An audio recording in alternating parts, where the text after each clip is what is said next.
Lo he dicho en muchas oportunidades. Si me dijeran, tienes que predicar una última vez y después de eso vas a morir, lo he dicho muchas veces, predicaría de la paternidad de Dios. Amo, y para mí es la mayor revelación que un hijo de Dios puede llegar a tener. Pero me ha preocupado cómo la revelación de la paternidad de Dios ha hecho que muchos de sus hijos se vuelvan irreverentes. Que muchos de sus hijos simplemente piensan que, mejor dicho, te lo voy a poner de esta manera: como los hijos de esta generación tratan a los papás, tú piensas que puedes tratar a Dios. Y no podemos olvidar que Él es santo, que Él es digno, y que un día todos tendremos que dar cuentas de lo que nosotros hemos hecho. Y es hermoso entender la revelación de la salvación, el perdón de Jesucristo y esa certeza de la seguridad eterna. Yo no sé por qué estoy hablando de eso, pero alguien necesita recordar que sí existe lo que se denomina el juicio del trono blanco, que será para todos aquellos que nunca han recibido a Jesús como Señor y Salvador. Pero para ti y para mí también habrá otro juicio, el tribunal de Cristo. Y va a ser interesante presentarse allí. Yo ni me imagino estar uno delante de Jesús. Qué conversación, qué temor. Y siento que eso de alguna manera viene sobre este lugar en esta mañana. Lo necesitamos. Necesitamos el temor de Dios, necesitamos que Dios obre en nuestro corazón antes de la prosperidad. Yo sé que esas cosas no generan mucho amén. Y gracias a Dios que yo pues no estoy buscando aplausos. Pero yo tengo un compromiso con Dios de que tengo que hablar. Y sí tengo una expectativa de cosas tan grandiosas por pasar. Yo te prometo, Pastor Iván, que tenía una enseñanza, pero es que el día que te dije que me desperté a las 3 de la mañana, yo tengo mi presentación, yo tengo todo, pastor, te prometo.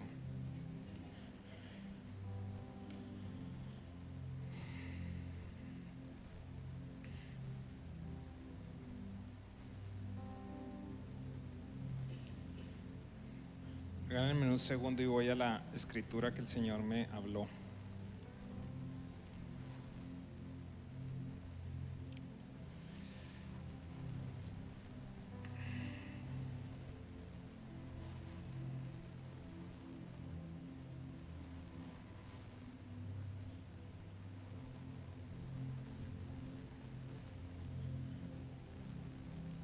Padre, te doy gracias por este tiempo.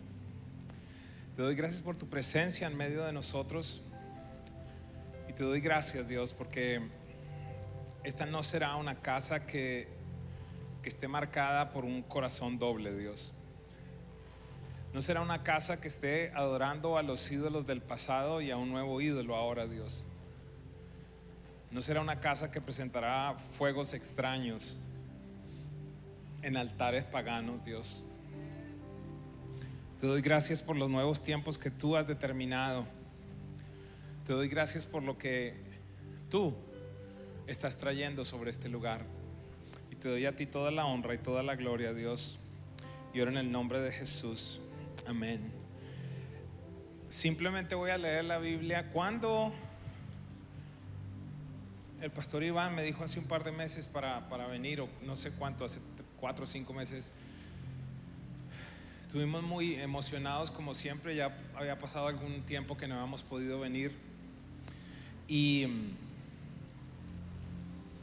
le decía el jueves, si acaso usted no estuvo aquí, que con mi esposa llevamos ya cerca de unos 20 años viajando por diferentes países. Creo que son muy pocos los países de América Latina donde no hemos estado. Dios nos ha dado el honor, el privilegio de estar en iglesias muy pequeñas, muy grandes, en inglés, en español, en Europa, y disfrutamos mucho de viajar, de ir, de conocer a otras personas, de ver lo que Dios está haciendo. Pero nunca antes de un viaje habíamos tenido tantos ataques a nivel de salud. Después de 2 semanas, la primera vez que mi esposa salió de la casa fue para ir al aeropuerto, para venir acá, y lo mismo sucedió con mi hija. Bueno, necesito aclarar algo. Solamente salimos un día a la emergencia en el hospital, porque yo no había visto a mi esposa nunca llorar del dolor.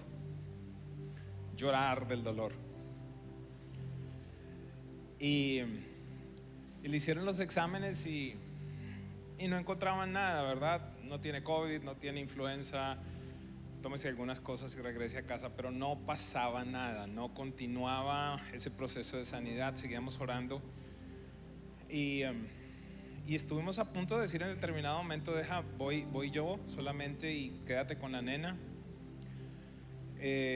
Pero finalmente, gracias a Dios, pudimos estar acá, y abro comillas, y qué casualidad que llegamos, y entonces la nena de Nubia y Gustavo está enferma con fiebre, el de Paola y no sé cuántos otros hijos de los pastores de Lucas. Y yo siento que en el mundo espiritual hay algo que se está rompiendo y que no puede pasar a la siguiente generación en esta casa. Algún día Dios me habló y me dijo: yo siento la presencia de Dios en este lugar de una manera muy especial. El Señor me habló y me dijo: te voy a llevar a una nueva temporada, pero hay cosas que son ilegales en tu vida que no pueden pasar a la siguiente temporada. Y yo le decía: Señor, pero yo trato de vivir en consagración, trato de vivir en santidad. Yo tengo un proceso de rendimiento de cuentas con mi esposa, con mis mentores, con mi pastor. Delante de Dios les tengo que decir, como todo hombre, tengo luchas, pero no vivo en ellas. He tratado de consagrarme para Dios. Entonces no entendía muy bien por qué razón Dios me decía: hay cosas que son ilegales, que tienen que quedarse para que puedas entrar a la siguiente temporada. Y allí es cuando empezamos a preguntarle de cosas diferentes a Dios. Y empiezas a entender, por ejemplo, con lo que cerrábamos el otro día, los últimos 2 versos de Salmo 139: examíname, Señor, inquiere en mi corazón, déjame saber si dentro de mí encuentras algo que no es correcto. Y allí, Pastor Iván, todo me cambió. Y allí, en determinado momento, entré en el año 2017, en un momento en el que en enero empezamos ayunando, y yo le dije a Dios y oré a Dios esas oraciones que uno realmente no sabe lo que está orando. No sé si a usted le ha pasado alguna vez. Y mi oración fue muy sencilla, fue muy corta, no fue muy larga, pastora Ingrid. Simplemente le dije: Padre, yo quiero que este año, a través de este ayuno, tú saques lo mejor de mí y saca lo peor de mí. Y él como que solo escuchó la segunda parte. ¿Por qué? Realmente escuchó las dos. ¿Por qué? ¿Qué sucedió?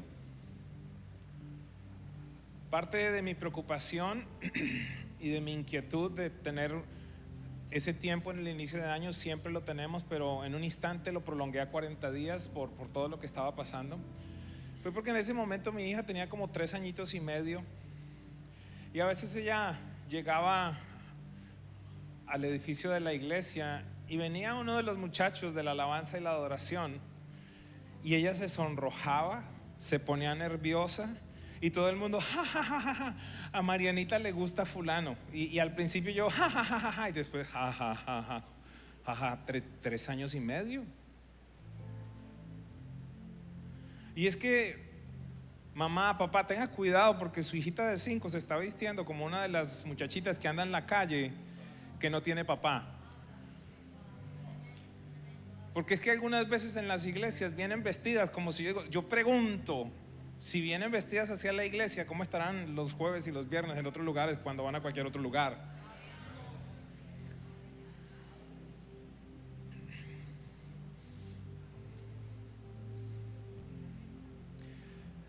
Cuando la gloria de Dios quiere derramarse sobre un lugar, va a tener que haber un proceso de purificación y de santidad. Y entonces allí yo le pregunté al Señor, Padre, nosotros como familia te hemos servido a mis papás por más de 70 años en el Evangelio. ¿Cómo es eso que de mis 5 hermanos, 2 tuvieron hijos antes del matrimonio? ¿Cómo es eso que mi esposa y yo nos comimos el pastel, la torta y absolutamente todo antes de casarnos, a pesar de yo estar en la alabanza y la adoración los domingos? ¿Cómo es eso que en determinado momento mi papá, estando en la iglesia, le mandaba noticas escritas allí en papelitos a otras hermanitas? Yo no sé si usted escuchará esto de muchos pastores, pero la verdad mi reputación no me importa mucho. Lo que usted piense o no piense, posiblemente algunos van a decir, bueno, si este man está así, tengo esperanza. Y yo le dije, Señor, que hay algo que yo no quiero que pase. Este tema de la inmoralidad sexual, yo no quiero que pase a mi hija. Yo no quiero que pase a la siguiente generación. Y un día me invitan a hablarle a la alabanza y a la adoración. ¿Dónde está Juliana? A la alabanza y a la adoración.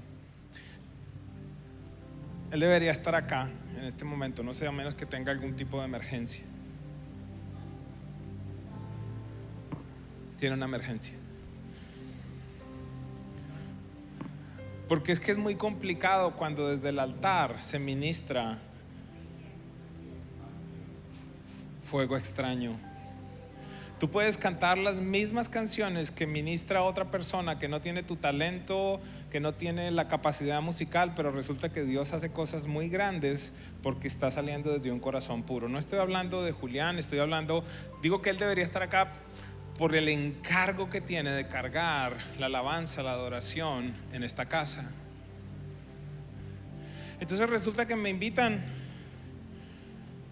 a compartir con el grupo de alabanza y adoración y el Señor entonces me estaba hablando de consagración, de pureza en un nivel nuevo.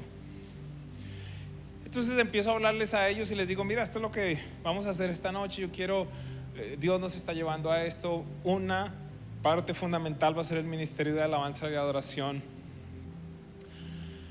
La gente que quiere estar en el ministerio de alabanza y la adoración, algunos tienen un llamado genuino, otros lo único que quieren es estar en una plataforma para que los vean, otros lo único que quieren hacer es toda esa emoción que tienen de ser cantantes profesionales, quieren descargarla en la iglesia.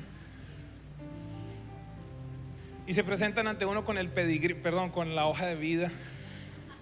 Y yo he hecho esto, y yo he hecho aquello, y tengo la maestría de esto, y tengo la maestría de aquello, pero sales a la calle y maldices y estás mirando lo que no tienes que ver, y tú eres como esos ventiladores de piso que apenas pasa una muchacha está. A mí me dijeron que les hablara a los empresarios, pero resulta que el Espíritu Santo quiere que todos nosotros vayamos a un nivel diferente.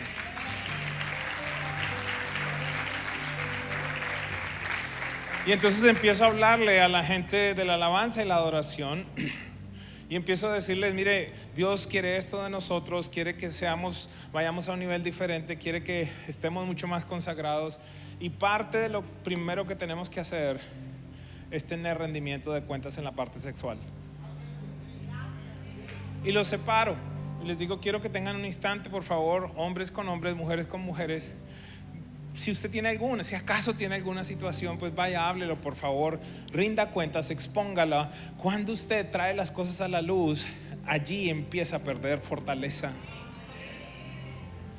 Tienes perdón, ya no vas a tener acusación, Porque yo sé lo que significaba cantar el domingo y estar pensando, ayer yo hice de todo con mi novia y hoy estoy aquí supuestamente adorándote.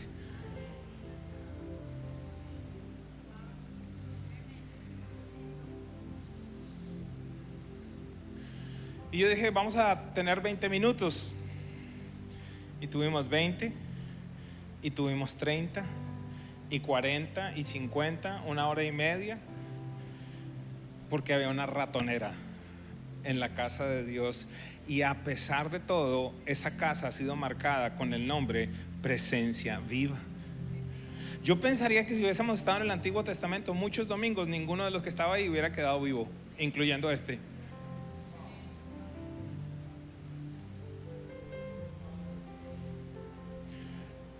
Y resultó entonces que la que ministraba en el teclado era lesbiana y estaba viviendo allí con otra de la iglesia. Usted no sabe las historias. El día siguiente estoy atendiendo a un empresario y estoy hablando con él y de repente yo siento, me va a dar un ataque cardíaco, me va a dar un ataque, algo me está pasando, algo, mira, perdóname, me tengo que ir para el hospital. Empieza el proceso más oscuro y el más hermoso en mi vida. Varias veces en el hospital porque tuve ataques de pánico, ansiedad, depresión. Empecé a buscar de manera o con la motivación incorrecta cómo comprobar los seguros de vida, cómo preparar todo, porque yo tenía la certeza de que no iba a pasar del mes de diciembre. Ahí estábamos como en el mes de abril. Mi único reposo estaba en mi cuarto de oración. El único momento en el que yo no sentía esa opresión, esa carga, era cuando estaba orando, pero resulta que yo no puedo vivir orando. Tenía que salir, vivir. Y allí Dios me lleva en un proceso, los primeros 6 meses, total y absolutamente solo con Él, en el que me empieza a mostrar la raíz de aquello que Él me había dicho que era ilegal y que no podía pasar a la siguiente generación.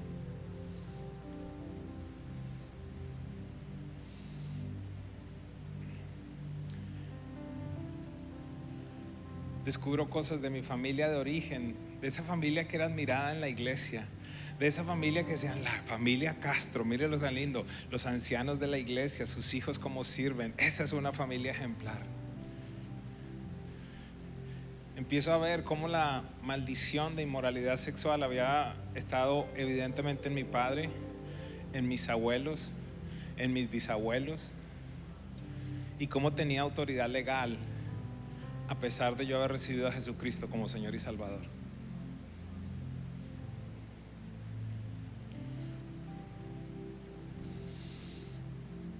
Me relacioné más que nunca con Elías,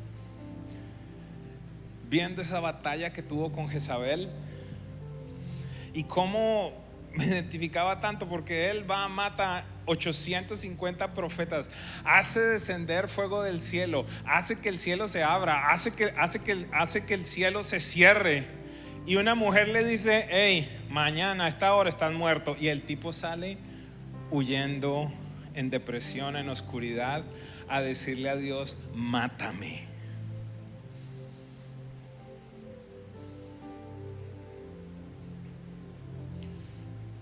Hablaba con mis mentores, con algunos amigos.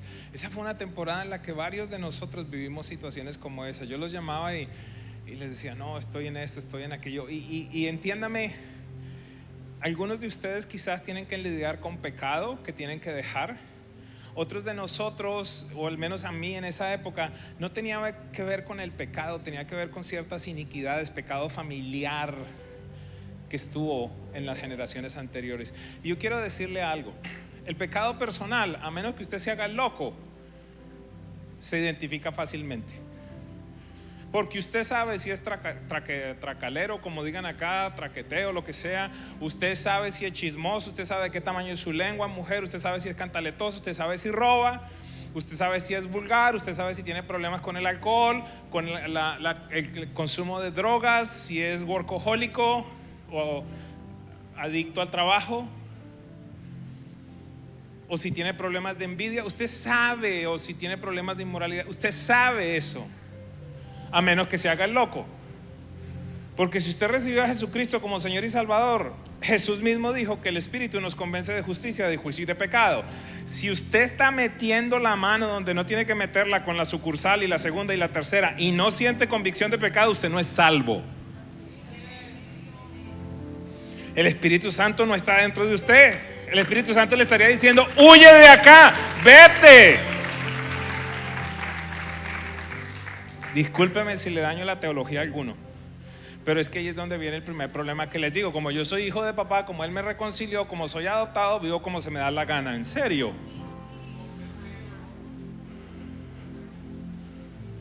En serio.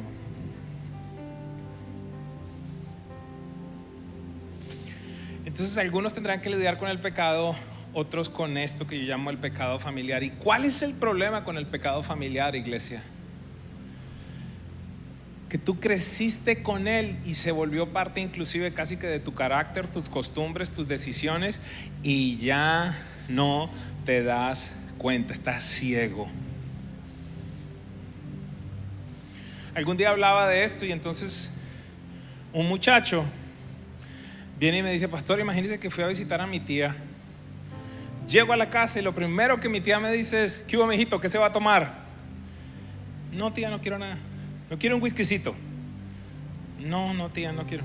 Vinito, pues, brandy. ¿Alguna cosita ahí tengo abierto? No, tía, no quiero. Pues un aguardientico, nosotros que somos colombianos. Tía, no quiero.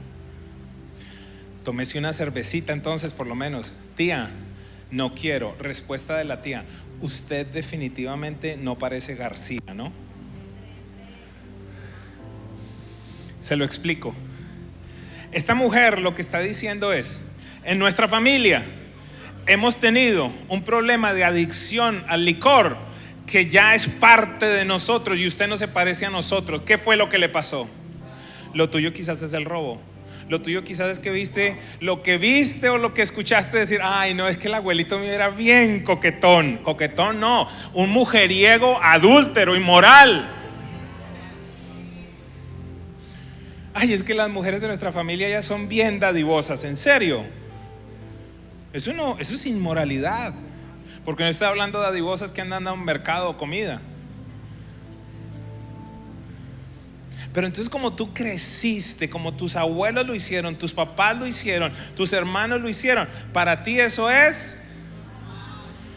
Entonces, pastores, los que están acá y que atienden gente, yo les quiero dar una recomendación.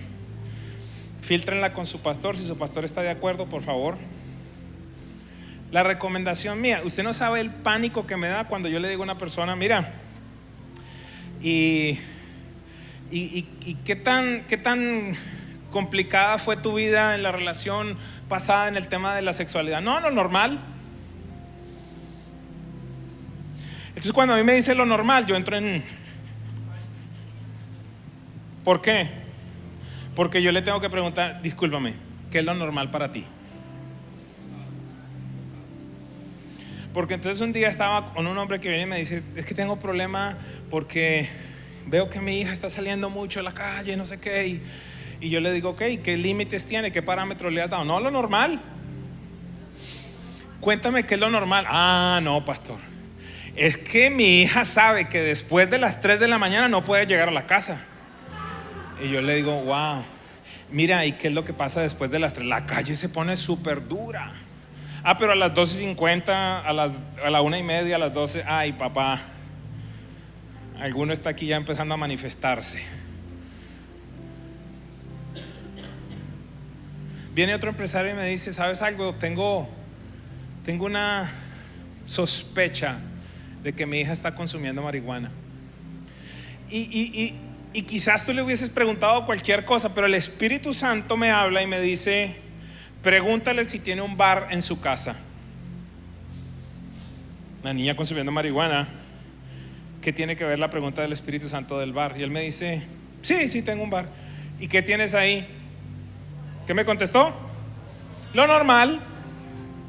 Mira, ¿y qué es lo normal? No, el tipo tenía un restaurante allí, de todo. Y mire, a mí me importa tres pepinos la cultura de Barranquilla y la cultura de la costa. Si usted es un hijo de Dios y tiene dependencia del alcohol, hay algo que está incorrecto. Yo sé que ahí no hay aplauso. Yo no vine acá a que me aplauda.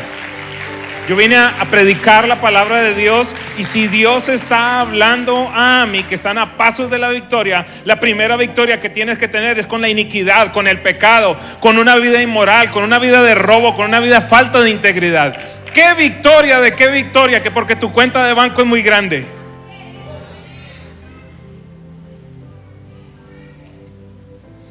La iglesia es sobre la primera que tiene que venir el juicio de Dios, porque está tan corrupta, tan inmoral como la calle.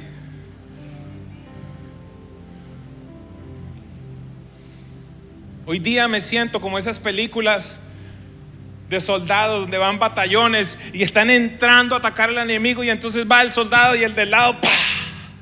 Y el del otro lado ¡pah! Y el del otro lado ¡pah!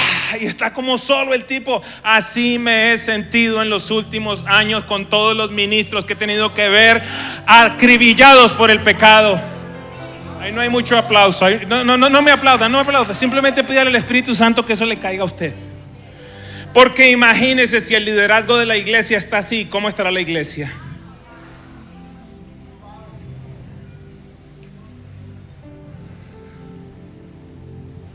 Y el tipo me dice, lo normal.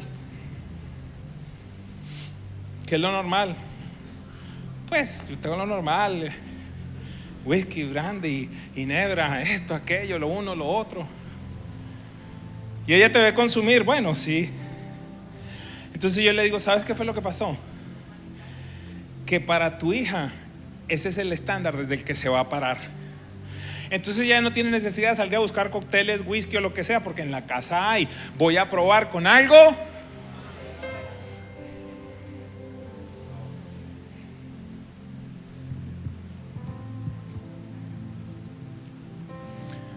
Pastores, ¿me entienden cuando les digo que ustedes le preguntan a la gente y te van a contestar lo normal? ¿Qué es lo normal? Me pasa mucho en el tema de finanzas. ¿Tienes mucha deuda? No, lo normal. ¿Tienes muchas tarjetas de que? No, lo normal, 8.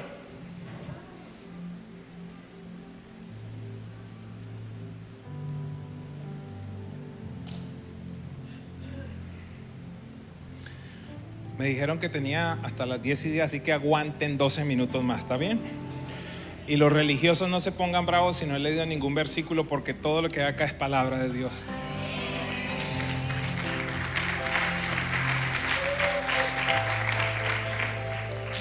Y Dios tuvo que visitarme, y Dios tuvo que mostrarme lo que había sucedido en la vida de mis tatarabuelos. Imagínense que llego en el momento en el que empiezo a estudiar todo esto, que me encuentro que mi abuelita en los años 40, 1940, había tenido 4 hijos de 4 hombres diferentes. Hace 100 años, imagínate lo dadivosa que era mi abuelita. Y me tengo que empezar a enterar de un montón de cosas, como que, por ejemplo, ustedes me conocen a mí como Edwin, pero resulta que ese no es mi apellido. ¿Y cuál es tu apellido? No tengo ni idea. ¿Por qué? Porque el abuelo no reconoció nunca a mi papá.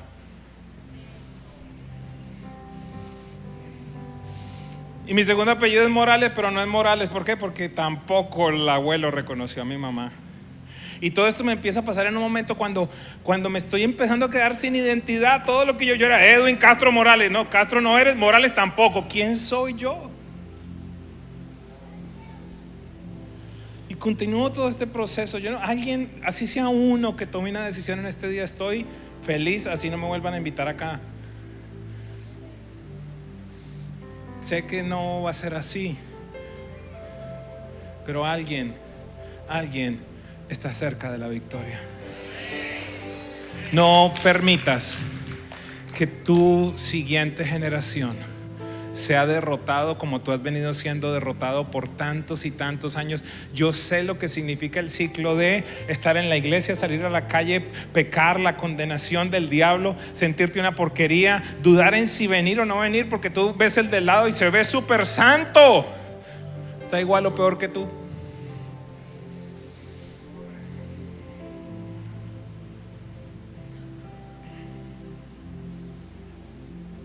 Y llegó una noche en la que yo no sabía nada más que hacer. ¿Qué hago? Y yo dije, voy a ir a una iglesia muy grande en América Latina, donde hay unos pastores que me conocen, que tienen una unción terrible, van a orar sobre mí y voy a estar libre. Y cojo el avión y me voy a ese país. Y llego a ese país y entro, y cuando vienen caminando los pastores, el Señor me dice, el espíritu que te está oprimiendo está sobre ella también. Y yo digo, ay, Padre.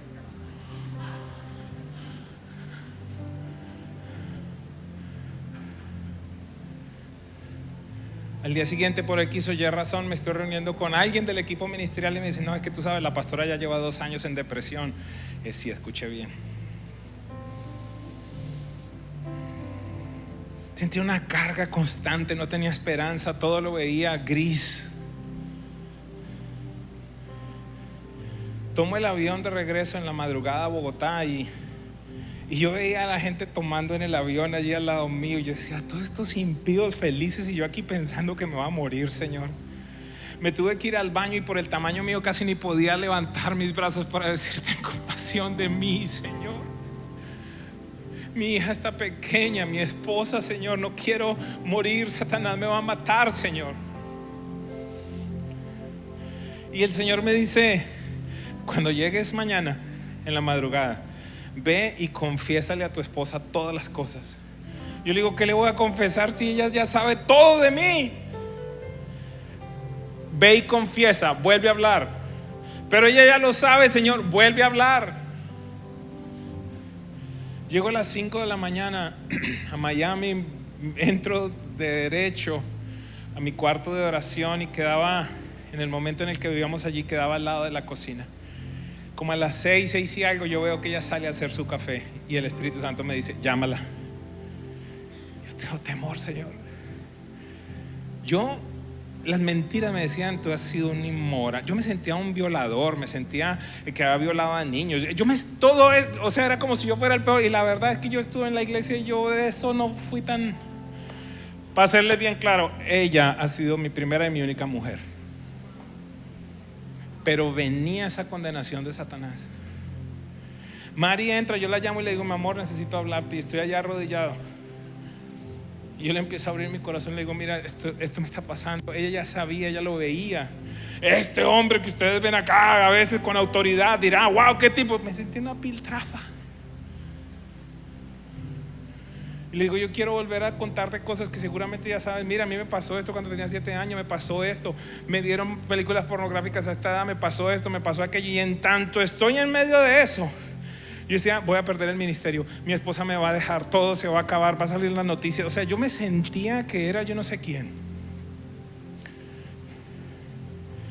Y Dios usó a mi mujer en ese momento, en su sabiduría, en la sabiduría del Padre. Ella solo empieza a decir, tú eres un hombre de Dios. Yo confío en ti, Dios está contigo. Empieza a darme palabras de afirmación y de repente empiezo yo a sentir algo que empieza a subir por acá. Yo digo, no puede ser que yo tenga un demonio. Todos los demonios que yo he sacado, Dios mío, en el 2004 vine acá, lo primero a lo que vine a Barranquilla con mi mujer fue a sacar demonios. Y yo empiezo a sentir eso allí, de pronto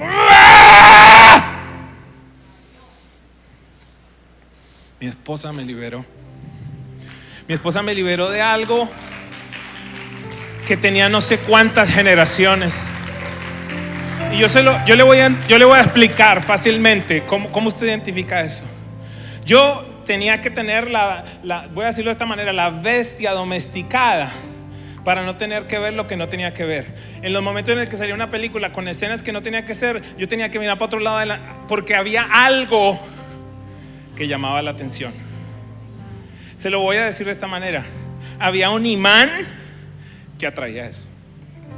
Ese imán ese día salió. Sentí una liberación allí inmediata. Pero estoy hablando al día siguiente con el profeta Kevin, nuestro padre en la fe. Tenía que ir a otra ciudad y mi esposa me dijo, tú no vuelves a viajar solo. Y le dijo, mi amor, tengo que ir a este viaje y estoy entendiendo que tengo que ir solo. No me preguntes por qué.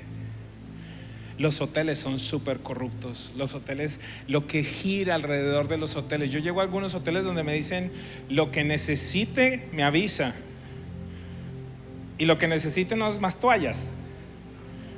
Lo que necesite es drogas, mujeres, cualquier tipo de cosas.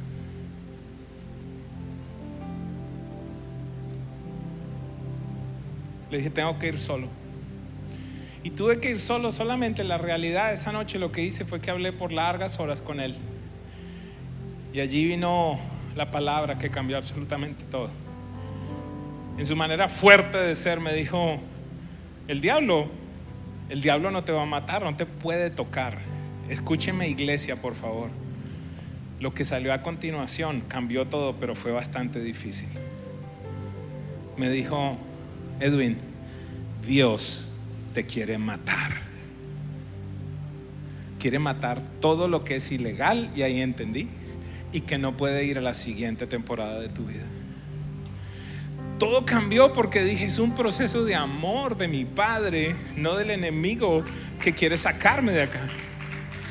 Y me dijo: solo tengo una advertencia para hacerte. Apenas termine este proceso, no serás el mismo hombre. Y te ordeno, te recomiendo que siempre regreses al monte. Cuando los hombres de Dios tienen estos procesos de encuentro con Dios en el monte, bajan y no regresan al monte, sino se van a la televisión.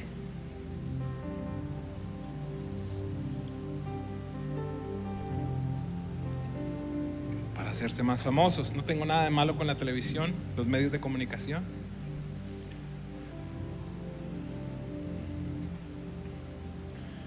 Pero Dios tuvo que hacer muchas cosas. Regreso a hablar con uno de mis hermanos que era el mayor, y me empezó a contar muchas otras cosas que yo no sabía de mi familia. Cosas como que con tanto amor y temor de Dios que mi mamá tuvo, sobre ella gobernó siempre un espíritu de temor que yo recibí cuando estaba en su vientre. Eso me lo mostró el Señor. Y estuvo sobre ella, ¿por qué razón? Porque ella quedó huérfana a los 7, 8 años aproximadamente. Entonces toda la vida yo escuchaba la oración de mi mamá diciendo: Señor, te pido que mis hijitos no queden huérfanos a corta edad. Y fue tan impresionante. Yo quiero decirte algo: el espíritu de intimidación es tan poderoso que si tú no estás bien plantado va a ser más grande que el temor de Dios que tú tienes. ¿Por qué te lo puedo decir? Porque mi mamá, con todo lo que oró, con todo lo generosa que fue, con toda la Biblia que conocía, al hermanito que venía antes que yo lo abortó. ¿Por qué razón? Porque ella tenía como 38 años, su mamá había muerto a los 34 años, el pánico la abrazó y dijo: me voy a morir, él se va a quedar huérfano. Yo nazco cuando ella tenía 40. Soy un milagro. Por la misericordia de Dios ella no me abortó, no sé por qué. Quizás para este día.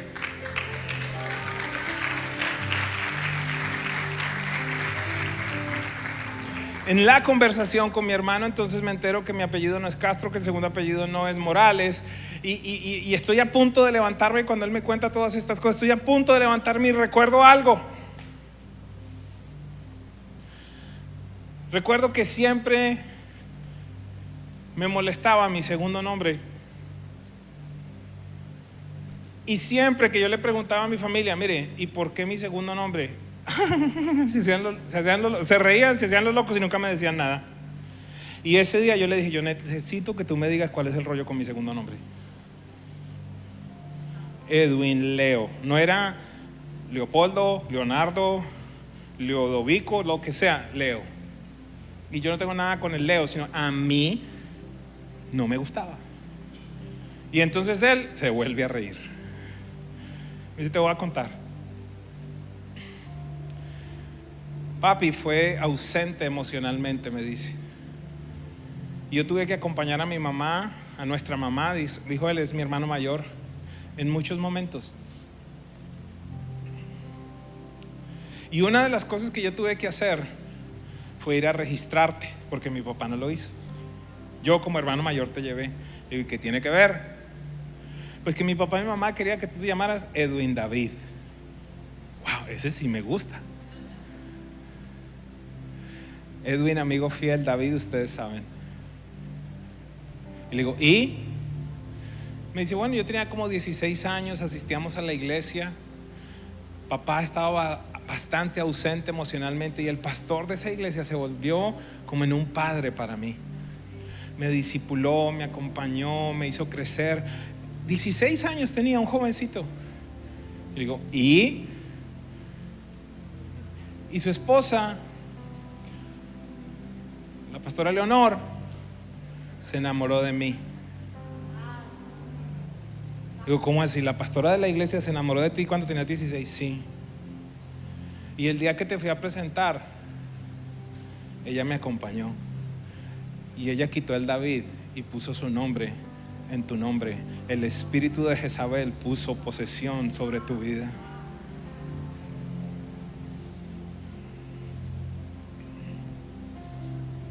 La pastora de la iglesia inmoral que quería acostarse con un adolescente me quitó el nombre que mi papá había puesto y puso el de ella. Yo creo que no solo fue ella. Yo creo que había una agenda superior. Y cada vez entendía más las cosas ilegales que no podían pasar a la siguiente temporada.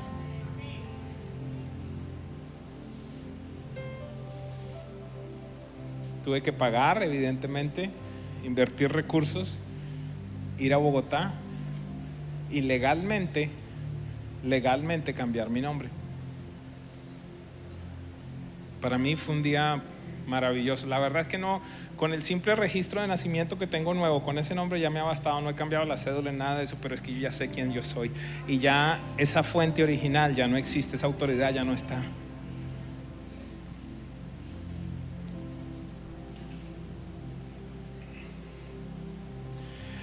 Mira, ¿y qué tiene que ver esto con mi empresa? ¿Y qué tiene que ver esto con las finanzas? Todo porque eres tú. Lo que iba a leer, por favor, pastora Ingrid, yo te voy a pedir algo. No sé si algún día lo puedas hacer, pero quiero que si te permite Dios, si se te da la oportunidad, que prediques en este altar. Segunda de Reyes 22. Habla de Josías, que tenía 8 años, y cómo Josías se tuvo que encargar de destruir todo lo que Manasés, su padre, había hecho. Encontraron prostitución sagrada en el templo, encontraron altares de todos los ídolos en el templo. Era tan increíble, escúcheme por favor, era tan increíble lo que pasó, que Josías a sus 8 añitos empieza a reconstruir el templo que estaba en ruinas. Y un día viene uno de los sacerdotes y le dice, mira, estábamos tumbando una pared ahí en el templo y encontramos este libro. ¿Cómo así? ¿Y de qué es? Pues no sé, estaba metido allá en el templo. El libro de la ley, la Biblia, estuvo metida en el templo, escondida, empolvada, y el rey y los sacerdotes no tenían ni idea qué era. ¿Será que se está pareciendo a la iglesia? Y él dijo, léemela por favor. Y cuando empezó a leer la ley del Señor, este niño dice, hemos pecado. Mira todo lo que hemos levantado en contra de lo que la palabra de Dios dice. Y se encontró que el pueblo estaba adorando los ídolos del pasado, pero queriendo adorar a Dios. Es esa gente que está allí caminando on the verge, ahí en el límite, ¿verdad? ¿Será que esto es pecado? ¿Será que esto? No, yo creo que esto no es pecado. ¿Será que? No, es que la Biblia ya lo determinó. Me llamaron a una entrevista y me dijeron, te voy a hacer una pregunta que es muy difícil de contestar. ¿Qué piensas del matrimonio igualitario? Le digo, ¿cómo que eso es difícil de contestar? Si eso ya Dios lo contestó hace miles y miles de años.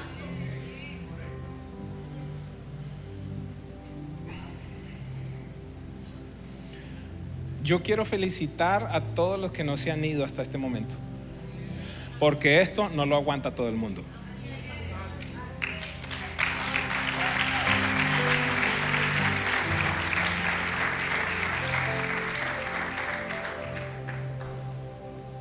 A un paso de la victoria, si toma las decisiones, sí.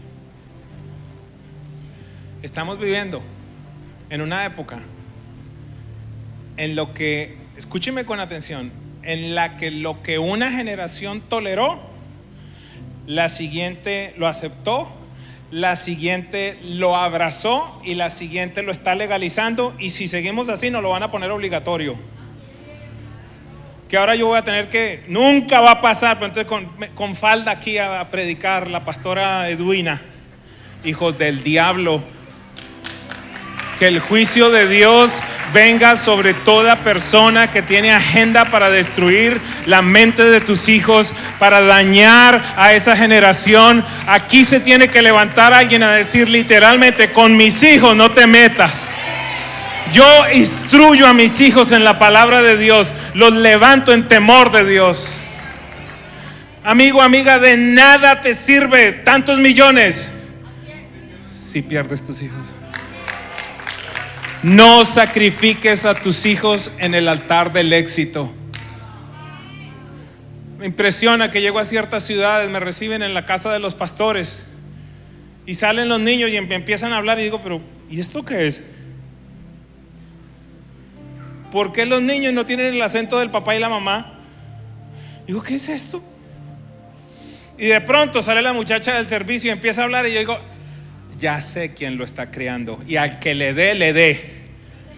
Que la niñera, que la segunda niñera, que la muchacha del servicio, ¿quién los está criando? Porque el acento que tenían esos niños no era el del papá y el de la mamá. Ay, mi Dios, se te está poniendo bueno. Qué linda, mire, qué lindo que Dios te dio los recursos. Gloria, nosotros, mira, nos hablaban hoy que alguien tenía la bendición de que van y le planchan. ¿Usted sabe quién plancha mi casa? Los lunes de descanso, ¿sabe qué nos toca hacer? Nuestro plan del lunes de descanso: lavar la ropa. No, dígame, yo quisiera que... Estoy bromeando. El tema cuál es, ojo, lo que te estoy diciendo es: qué hermoso que Dios te haya bendecido en este país, que tengan los medios para tener personas que te ayudan, que te aman, pero nunca delegues la crianza de tus hijos.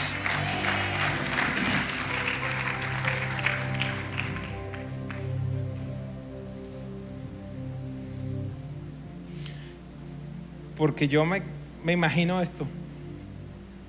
Yo me imagino al padre escuchando cómo hablamos algunos de nosotros, y él se pregunta: ¿y ese acento de dónde lo cogiste? Porque ese no es el acento mío. Porque es que ahora tenemos las iglesias más enamoradas de su pastor que de Jesús.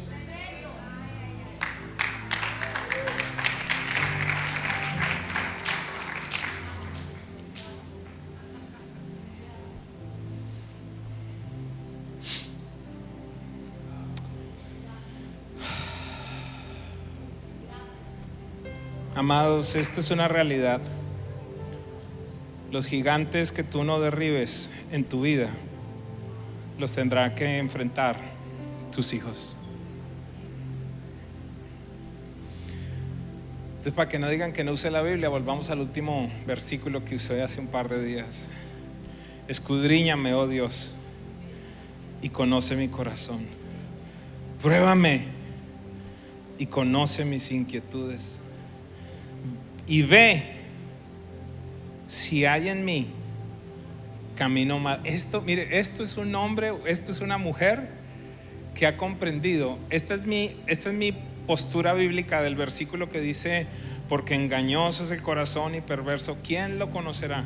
Yo creo que ese versículo lo que dice es: porque engañoso y perverso es el corazón, el tuyo.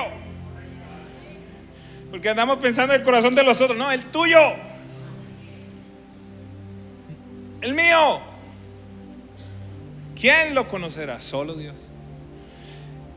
Ojo, porque acá se unen estos dos versículos perfectamente. Entonces tiene que llegar ese instante en el que uno va delante de Dios a decirle: ¿sabes qué, Señor? Como lo dije hace poquito, la peor evaluación es la autoevaluación. Tiene que llegar ese momento en el que tú, en sinceridad, le dices al Señor: Señor, ¿sabes qué? Es posible que yo me estaba engañando. Es posible que yo he pensado que estas intenciones mías son buenas. Es posible que yo he pensado que este negocio yo lo tengo para establecer el reino. Es posible que yo he pensado que voy a crecer la iglesia para tu reino, pero es para el mío. Es posible que pudieras examinar mi corazón y ver si hay en mí camino de maldad. Pero esas oraciones toca tener pantalones para hacerlas. Porque es que si hay algo que a mí me impacta de Dios, es que no obliga a nada.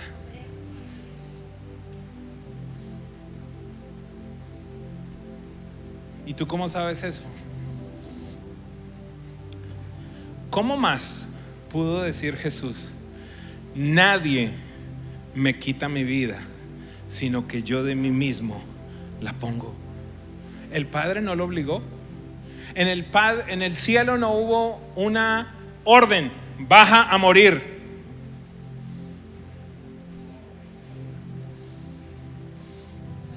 Filipenses 2, ¿qué dice? Haya pues en ustedes la actitud que hubo en Cristo Jesús, el cual no se aferró a quien era, sino que se despojó de sí mismo, tomando la forma de hombre. Y estando como hombre, ¿qué hizo? Se humilló y se hizo siervo. Y se hizo maldición. En el reino todo es voluntario. Así que es mi anhelo que algún día, posiblemente hoy, haya personas en este lugar que puedan decirle: Señor, escudriña mi corazón. Saca eso allá de ese cuarto de San Alejo que yo nunca he querido. Te doy permiso. Pero desde hoy te digo, vas a pensar que el enemigo te está matando. Es más, yo quiero decirte, aquí hay, creo que son como 5 personas que están viviendo una crisis profunda, donde tú has dicho: pero ¿por qué estoy haciendo las cosas bien? ¿Por qué? ¿Por qué? Porque es el diablo que me está atacando. Es Dios. Es Dios. Y si quieres entender un poquito más, el libro ese rojo habla de la vida de José, que era lo que iba a hablar en este día. De él iba a hablar en este día, de cómo lo que yo llamo en el libro, cómo la universidad de Dios no se parece a cuando tú vas a la Universidad del Atlántico o a la Universidad de los Andes. La universidad de Dios es cuando Dios te promueve para abajo. Cuando estás en la casa, tu padre decreta tu futuro colocándote una capa de colores, de dignidad, de reino, de gobierno, de autoridad, para que en pocos momentos sea desgarrada y echada con sangre. Algo que es bien importante que tú entiendas es que lo que el Padre Celestial ha dicho para ti, la capa de colores que Dios estableció sobre ti, así haya sido rota y manchada, regresó a las manos del Padre, no se quedó en la mitad del desierto. ¿Por qué? Porque más adelante Dios iba a utilizar otra figura paterna para que volviera a vestir a José con dignidad, con honra, y se cumpliera la profecía de su padre natural en Egipto. De la casa al pit, al estanque, al tanque, al pozo. Del pozo de la traición a la esclavitud. Tremendo ascenso. No, pues qué chévere. Del pozo a ser esclavo. Del esclavo a la falsa acusación. De la falsa acusación a la cárcel. De la gracia de Dios para interpretar, ya pudiéramos decir, está a punto de acabarse la película, el olvido por 2 años más. Hay alguien en este lugar que se ha sentido invisible. Hay alguien en este lugar que ha hecho tantas cosas y dice: nadie se da cuenta de lo que yo hago. Estás en el plan de Dios. Dios está probando tu corazón. Está en el plan de Dios. Y llegará el momento en el que Dios incomodará inclusive a un mismo diablo como era Faraón, para causar que lo que el Padre pensó para ti desde el principio llegue a cumplimiento.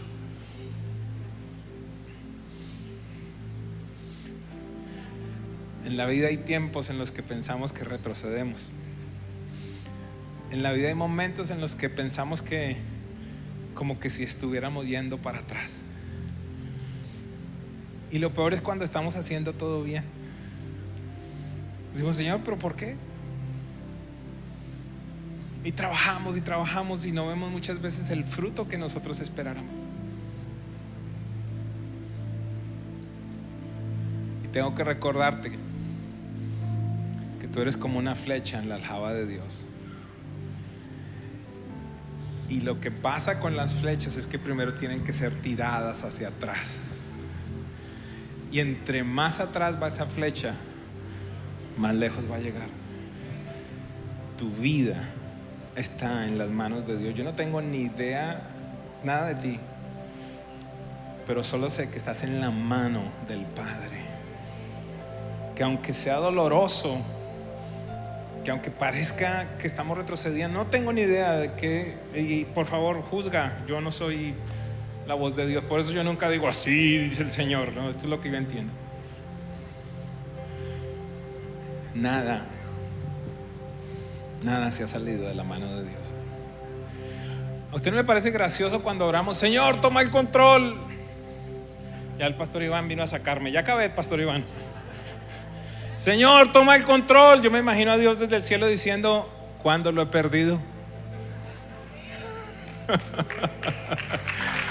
¿Cuándo lo he perdido? Hola, te habla Iván Delgado. Quiero darte gracias por haber llegado hasta el final de esta palabra que estoy seguro te bendijo. Quiero pedirte que, número uno, te suscribas a nuestro canal para que pueda llegarte todo el contenido de fe que Dios nos está permitiendo entregarte. Número dos, quiero que lo compartas con alguien de tu familia, algún amigo que quieran bendecir. Y número tres, si ha sido de bendición, quiero que nos ayudes a seguir expandiendo esta palabra hasta lo último de la tierra. Puedas escanear el código que aparece aquí debajo en pantalla y puedas dar una ofrenda con el propósito de seguir financiando esta palabra sin límites, para que miles sigan siendo bendecidos, tal como dijo Jesús, y conocerán la verdad y la verdad los hará libres. Mil bendiciones y que coseches al 100 por 1.